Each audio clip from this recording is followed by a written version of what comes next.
Welcome to the deep dive.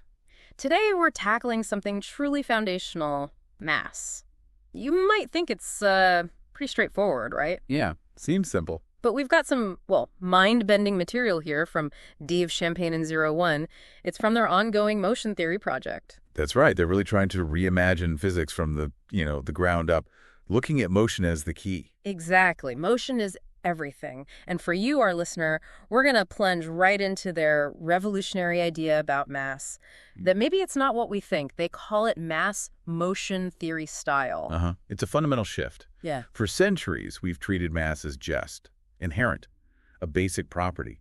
But motion theory completely flips that. Flips it how? Their main idea, what we're really digging into today, is that mass is actually motion resistance. Motion resistance. Yeah, think about it like a kind of reluctance almost. How much something resists changing its current motion. It's a totally fresh perspective. Okay, motion resistance. So the way I learned it, mass is just, well, it's there. It makes a bowling ball harder to push than a beach ball. It's the stuff. Right, the amount of stuff. And it's usually seen as constant, unchanging. But motion theory says that's maybe not the full picture. Not the underlying mechanism, according to them. They'd say that everyday intuition is useful, sure, but it doesn't explain why. Their theory posits that mass is fundamentally a measure of how much a structure resists changes to its existing synchronized motion. It's synchronized motion. Okay, unpack that a bit. What kind of motion are we talking about? Well, in motion theory, everything is made of what they call structured motion. Structured motion? Yeah, it's not just random jiggling. It's motion that loops, that synchronizes, parts moving together in stable patterns. Think of atoms in a crystal, maybe, all vibrating in a coordinated way. That's structured motion. Okay, so like a diamond lattice, that's superstructure. Exactly. Very tightly synchronized. Versus, say, air molecules, which are much more spread out and chaotic. Precisely. Air molecules have structured motion too, but it's much looser, less coordinated, larger scale movements. So how does motion resistance explain why a diamond feels solid and heavy and air feels, well, like nothing if you try to push through it? That difference is key. It comes down to the degree of synchronization and the scale of that motion. The diamond's atoms have movements that are incredibly tightly coordinated, very small scale. It's rigid. That system strongly resists any external attempt to change its internal rhythm. Okay. Air molecules, on the other hand, have that looser synchronization, larger movements. They're way easier to influence, less resistant. So what we feel is mass, that motion resistance, is really just reflecting how tightly synchronized that internal motion is. So it's not that the diamond has more mass stuff? Not inherently, no. It's that its internal motion is just much harder to disrupt. It resists change more strongly. Okay, I think I'm starting to get it. So when I push something, the difficulty I feel isn't because it possesses mass, but because its internal synchronized motions are, like, fighting back against the new rhythm I'm trying to impose. You've got it. That's the core idea. The internal organization, the synchronization, dictates its reluctance to accelerate or change direction. Wow, okay. And you mentioned they even have a way to quantify this, an equation. They do, yeah. They have a formula for what they call effective mass, MET. It's divided by E squared. Whoa, okay. MET, let's break that down. Rho, mu. Right, so rho, it represents motion density. Basically, how much motion is packed into a certain space. Motion density, got it. And rho, but that's the motion scale at a given time. Think of it like the size or wavelength of those internal movements. Okay, scale. And MET is the effective mass, the motion resistance. Exactly. So if you have more motion density, more rho, you get more resistance, more effective mass. Yes, tighter packing means more resistance. But look at the motion scale. It's in the denominator, and it's squared.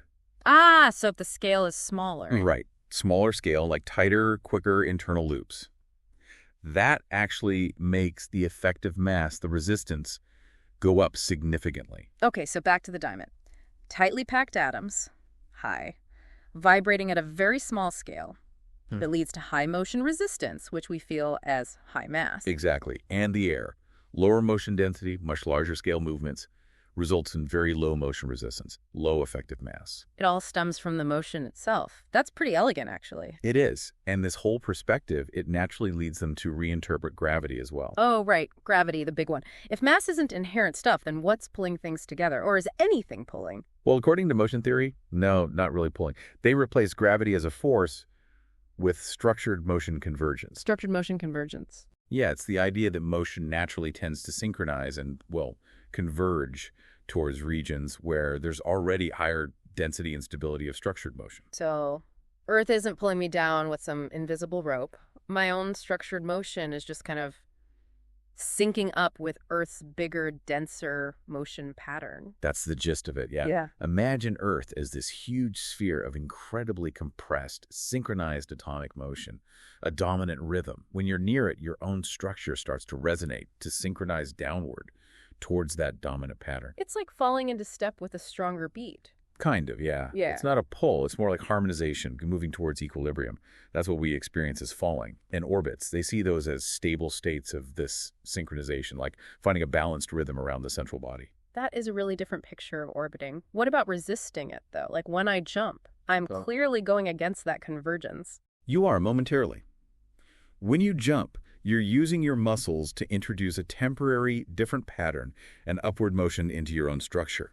You briefly overcome that dominant synchronization gradient from Earth. But only briefly. Right.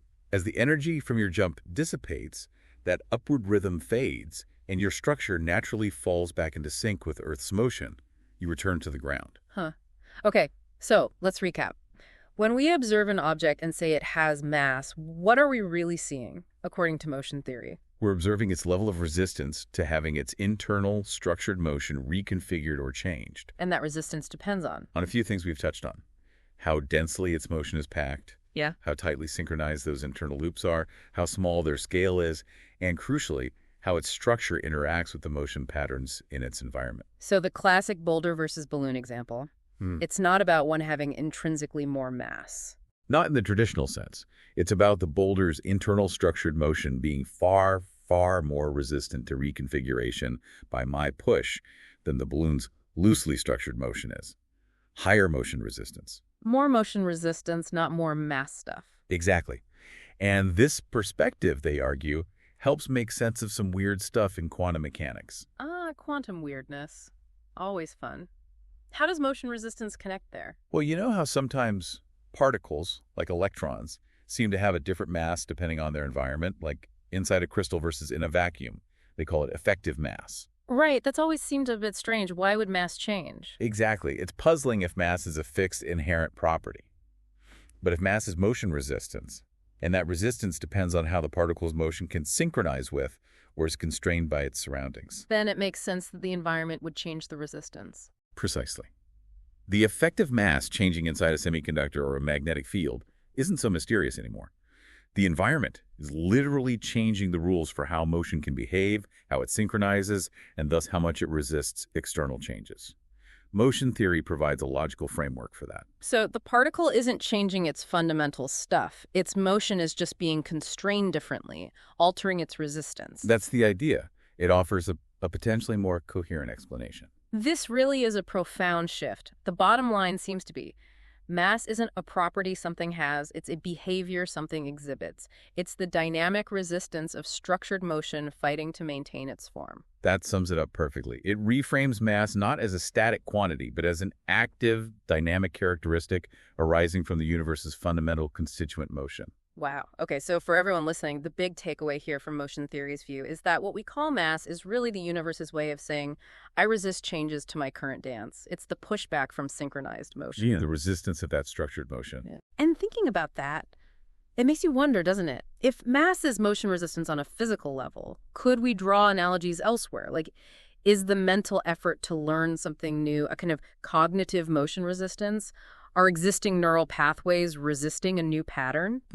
That's an interesting thought. Applying the principle more broadly. Or thinking about technology, if mass isn't fixed but depends on environmental synchronization, could we manipulate those environments to alter motion resistance in useful ways? It's speculation, of course, but It definitely opens up possibilities. If the fundamental understanding changes, the applications might follow in unexpected ways. absolutely. It really is, as Dave Champagne in 01 put it, potentially a massive rewrite of physics, something deep to ponder.